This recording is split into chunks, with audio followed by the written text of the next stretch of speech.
राजकुमारी चंद्र किरण इतनी सुंदर थी कि सातों द्वीपों में उसके समान दूसरा कोई नहीं था। उसकी सुंदरता ऐसी कि चंद्रमा भी उसके सामने शर्मा जाए, नयन नक्श ऐसे कि हिरणी भी उसके सामने पानी भरे। राजकुमारी चंद्र किरण जब चलती तो उसकी मदमस्त चाल देखकर नागिन को भी अपनी चाल व्यर्थ लगती। उसके चेहरे की लालिमा के सामने पुष्प भी लज्जा जाते। नंद नगर पर वीरसेन नामक राजा राज्य करता था। राजा का सुंदर नाम का एक बेटा था। सुंदर, बड़ा, रूपवान, बलशाली और बुद्धिमान था। एक दिन नंद नगर में एक सौदागर आया। पुराने जमाने में राजा महाराजाओं को खुश करने के लिए सौदागर एक से बढ़कर एक अद्भुत, अद्वितीय और निराली वस्तुएं लेकर आते थे। सौदागर को आया देख राजकुमार सुंदर ने पूछा, बताओ सौदागर, अब की बार क्या नया लाए हो? सौदागर ने जी प्रभु कहते हुए राजकुमार सुंदर को एक फोटो दिखाई। वो फोटो विश्व सुंदरी राजकुमारी चंद्र किरण की थी। जब राजकुमार ने उसे देखा तो देखता ही रह गया। इतनी सुंदर स्त्री उसने अपने जीवन में तो क्या, अपने सपनों में भी नहीं देखी थी। राजकुमारी के नयन नक्श देखकर राजकुमार अपनी सुध बुध खो बैठा। ध्यान टूटा तो उसने सौदागर से पूछा, कौन है ये सुंदरी? तब सौदागर ने उसे बताया कि हे राजकुमार, 7 समुंदर पार एक कंचनपुर नाम का शहर है, जहाँ इंद्रसेन नाम का निर्दयी राजा राज करता है, जो छोटे से छोटे अपराध के लिए मृत्यु दंड देता है। ये सुंदरी उसी की पुत्री राजकुमारी चंद्र किरण है। राजकुमार ने खुश हो सौदागर को बहुत से हीरे जवाहरात इनाम के तौर पर देकर विदा किया और अपने मन में विचार किया, जब तक यह स्त्री उसे नहीं मिल जाती उसका जीना व्यर्थ है। अगर वो है तो सब है, वो नहीं तो कुछ भी नहीं, चाहे मुझे इसके लिए कुछ भी कर गुजरना पड़े। पर अब तो बस राजकुमारी चंद्र किरण को हासिल करना ही मेरे जीवन का इकलौता मकसद है। उसने तुरंत राजसी वस्त्र त्याग दिए और भगवा बाणा धारण कर लिया और एक साधु का भेष बना जंगल की ओर चल दिया। जब राजकुमार के जंगल में जाने का समाचार राजा को मिला तो वो राजकुमार के पास आया और बोला, बेटा, ऐसा क्या दुख हो गया तुझे जो तू राजसी जीवन छोड़ एक फकीर बनने चला? हमारे बुढ़ापे का सहारा और होने वाला राजा है तू, फिर ये कदम क्यों? अपने पिता की बात सुनकर राजकुमार बोला, पिताश्री, आपसे हाथ जोड़कर विनती है, मेरी बात ध्यान से सुनना। मेरे मन में अब चंद्र किरण बस चुकी है, मुझे उसके सिवाय और कुछ भी नहीं दिखता। राजा बोला,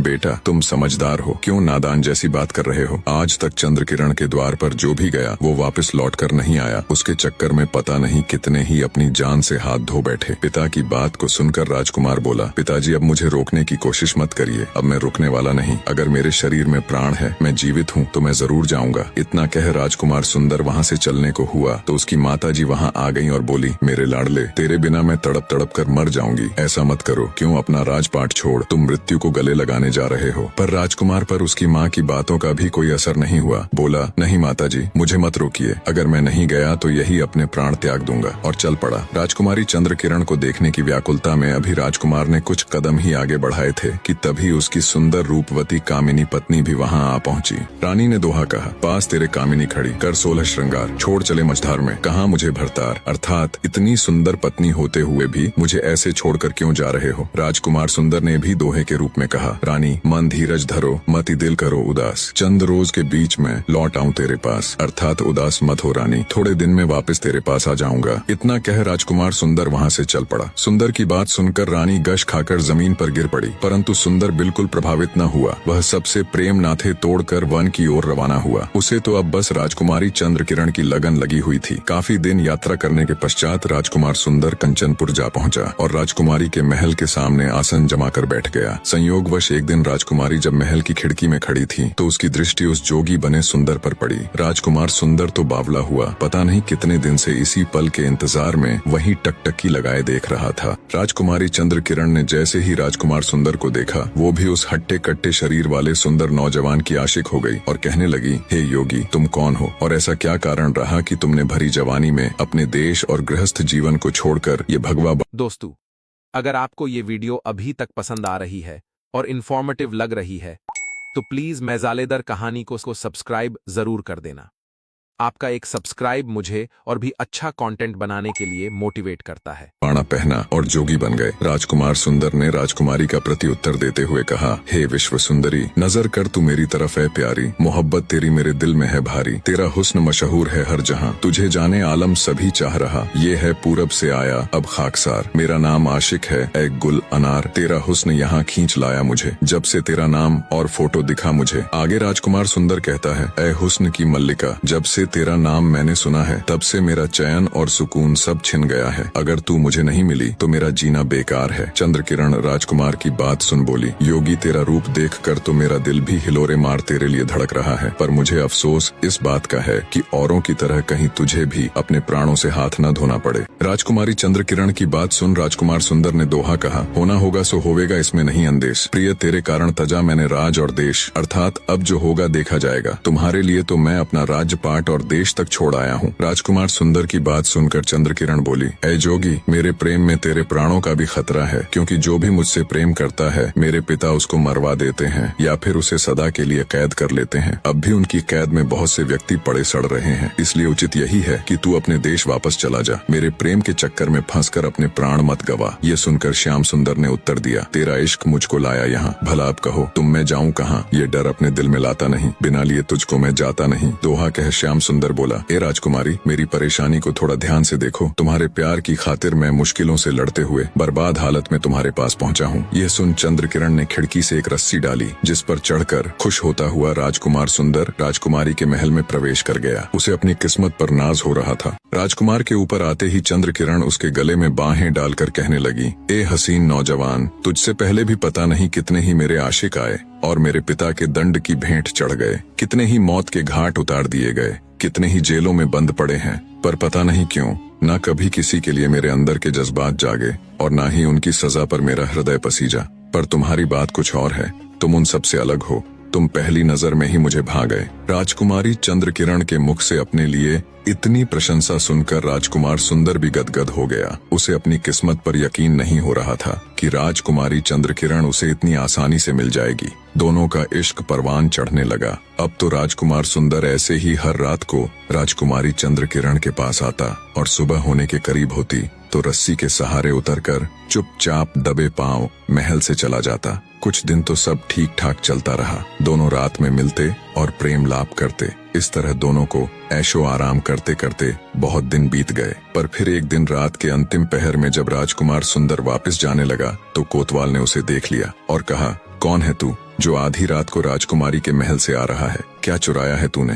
राजकुमार सुंदर ने माफी मांगते हुए कहा, नहीं कोतवाल साहब, मैं कोई चोर नहीं हूँ। पर कोतवाल पर उसकी बातों का कोई असर नहीं हुआ और तुरंत सिपाहियों को बुला उसे पकड़वा दिया और कहा, ले जाओ इस बदमाश को, इसने सारी प्रजा को परेशान कर रखा है। सुबह हुई तो राजकुमार सुंदर को राजा के सामने राज दरबार में पेश किया गया। कोतवाल ने राजा से कहा, महाराज, यह बहुत बड़ा चोर है। रात यह महल में चोरी करने गया था। जब यह उतर कर जा रहा था तो मैंने इसे पकड़ लिया। राजा ने कोतवाल को शाबाशी देते हुए उसकी तारीफ की, फिर सिपाहियों को आदेश दिया, ले जाओ इस बदमाश को और बंद कर दो सबसे अंधेरे वाले कमरे में, और सुबह शाम इसको खाने की बजाय 50-50 कोड़े मारे जाएं। राजा का आदेश सुन तुरंत सिपाही राजकुमार सुंदर को पकड़ ले गए। जब यह बात चंद्रकिरण को पता लगी कि उसके प्रेमी को राजा ने कैद कर लिया है और राजा ने सख्त सजा की आज्ञा दी है तो वह बेहोश होकर गिर पड़ी। राजकुमारी चंद्रकिरण को जब होश आया तब विलाप करते हुए कहने लगी, हाय मेरे दुराचारी निर्दयी पिता ने मेरे प्राणों से भी प्यारे साजन को कैद कर लिया है। बिना मेरे साजन के ये नीरस जिंदगी मुझे भी नहीं जीनी। मैं आग में कूद कर अपने प्राण त्याग दूंगी। जब दासी ने राजकुमारी चंद्रकिरण के मुख से ये बात सुनी तो वो घबरा गई और उसको धीरज धरने के लिए कहने लगी। तब चंद्रकिरण बोली, हे सखी, मैं किस प्रकार धीरज धरूं? मुझे पिया के बिना कुछ भी अच्छा नहीं लगता। इस प्रकार चंद्रकिरण हर समय राजकुमार श्याम सुंदर के विरह में व्याकुल होकर रोती रहती। अब मैं यहाँ का किस्सा समाप्त करके राजकुमार श्याम सुंदर की पहली पत्नी का हाल बताता हूँ। रानी भी अपने पति के विरह में बुरी तरह व्याकुल रहती थी और अपना एक एक दिन राजकुमार सुंदर के इंतजार में काट रही थी। एक दिन की बात है कि रानी अपनी चित्रसारी में सो रही थी कि अचानक उसने एक सपना देखा कि एक बच्चा रानी से कह रहा है, रानी, तेरा पति श्याम सुंदर कंचनपुर में कैद हो गया है। ये स्वप्न देखकर रानी एकदम चौंक कर उठकर बैठ गई और व्याकुल होकर चिल्ला चिल्ला कर रोने लगी। हाय, ये क्या हो गया? रोने की आवाज सुनकर दासियां दौड़ी हुई आईं और कहने लगी, क्या हुआ महारानी? ऐसे दहाड़े मार मार कर क्यों रो रही है? आपको क्या पीड़ा है? रानी घबरा कर बोली, मैं सो रही थी कि एक बच्चे ने आवाज दी और कहा कि तू यहाँ सो रही है, वहाँ तेरा पति पति कंचनपुर में कैद हो गया है। ऐ दासी, वह जल्दी आने का वचन देकर गए थे मगर अभी तक नहीं लौटे। ऐसा प्रतीत होता है कि वह अवश्य ही किसी विपत्ति में पड़ गए हैं और गिरफ्तार हो गए हैं। वो कंचनपुर के राजा की कैद में बड़ा मुश्किल समय काट रहे हैं। अब मुझे ही कुछ करना होगा। अपने पति की सहायता के लिए मैं जोगिन बनकर खुद कंचनपुर जाऊंगी। रानी की यह बात सुनकर उसकी दासी बोली, महारानी, आप दिन रात रो रो कर क्यों स्वयं को नष्ट कर रही हैं? आपने बस एक बुरा सपना देखा है। आपके पति कुशल पूर्वक हैं और जल्दी ही वे सही सलामत आपके पास लौट आएंगे। रानी बोली, नहीं दासी, वो सपना बिल्कुल सत्य है। मेरा दिल कह रहा है मैं अपने पति परमेश्वर को तलाश करने अवश्य जाऊंगी। मेरे पीछे से माँ पिताजी का अच्छे से ख्याल रखना। इतना कह रानी कंचनपुर जाने की तैयारी में लग गई। रानी ने अपने वस्त्र उतार दिए। शाही वस्त्रों के साथ सारा श्रृंगार जेवर भी उतार भगवा वस्त्र पहन जोगन के भेष में आ गई। फिर हाथ में वीणा लेकर वह जंगल की ओर चल पड़ी। अपने पति की तलाश में निकली रानी बहुत दिनों तक शहरों जंगलों की खाक छानते छानते कंचनपुर जा पहुंची। वहां जाकर उसने लोगों से अपने पति का हाल पता किया तो लोगों ने बताया कि उसे तो राजा ने चोरी करने के अपराध में कैद कर लिया है। यह सुनकर रानी बहुत घबराई और सोचने लगी कि अब क्या उपाय करना चाहिए जिससे प्राणनाथ को स्वतंत्र कराया जा सके। कुछ सोच विचार कर जब रानी ने वहां के लोगों से राजा के बारे में पूछा कि राजा को किस चीज का शौक है, तब लोगों ने बताया कि राजा को संगीत सुनने का बहुत शौक है। यह सुनकर रानी के मन को धीरज बंधा क्योंकि गायन विद्या में वह निपुण थी। अब रानी ने शहर के प्रमुख स्थानों पर जाकर गाना प्रारंभ कर दिया। थोड़े दिनों में ही वह प्रसिद्ध हो गई। एक दिन शाम के समय वह किसी उद्यान में खड़ी वीणा हाथ में लिए रागिनी अलापने लगी। वहाँ मौजूद भीड़ ने जोगन बनी रानी की खूब तारीफ की। जोगन जहाँ भी जाती उसकी मधुर वाणी और सुंदर शायरी से लोगों की भीड़ जमा हो जाती। लोग उसकी गायन विद्या की तारीफ करते नहीं थकते। उड़ते उड़ते जोगन की प्रशंसा राजा के कानों तक भी जा पहुंची।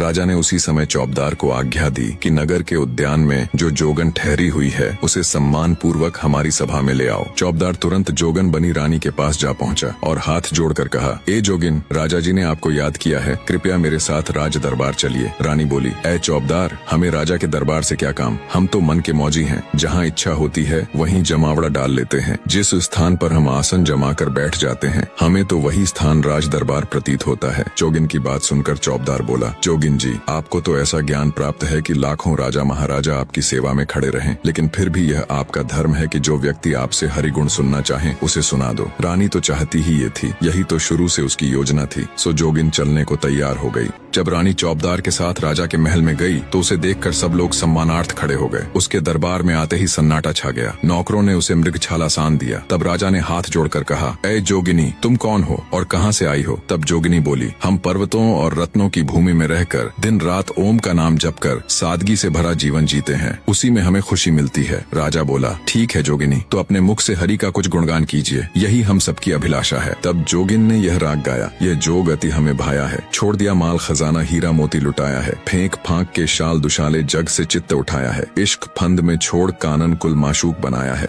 धीरज धर्म सब छोड़ दिया जब मजा फकीरी पाया है, जंगल में अब रहता है दिल बस्ती से घबराया है, चाक गिरेबा करके अपना आहें भरना चाहा है, रतन लाल अब इश्क रैन दिन सब ये खेल खिलाया है। जोगिन बनी रानी की ये रागिनी सुन पूरी सभा तालियों की गड़गड़ाहट से गूंज उठी। राजा भी अपना आसन छोड़ खड़ा हो रानी की इस अद्भुत रागिनी को अपनी तालियों के साथ सम्मान देता है। राजा की खुशी देख रानी को अपना मकसद पूरा होता हुआ दिखता है। जोगिन का राग सुन राजा खुश हो जोगिन से कहता है, जोगिन, तुम्हारा राग सुनकर बेहद खुशी हुई। बहुत दिनों के बाद मेरा दिल इतना खुश हुआ है। मांगो जो भी तुम मांगना चाहो, आज मेरा हृदय बहुत खुश है। तुम जो भी मांगोगी मैं अवश्य दूंगा। ये सुनकर जोगिन ने कहा, हे राजा, मेरा पति तुम्हारी बेटी चंद्रकिरण के प्रेम में फंसकर यहाँ आया और तुमने उसे कैद कर लिया है। मैं उसको मांगती हूँ कि तुम उसे छोड़ दो और अपनी बेटी चंद्रकिरण की शादी उसके साथ कर दो। राजा वचनबद्ध हो चुका था। पुराने समय में वचन से बढ़कर कुछ नहीं होता था। अतः राजा ने जोगिन की बात मान ली। उसने सुंदर को स्वतंत्र कर दिया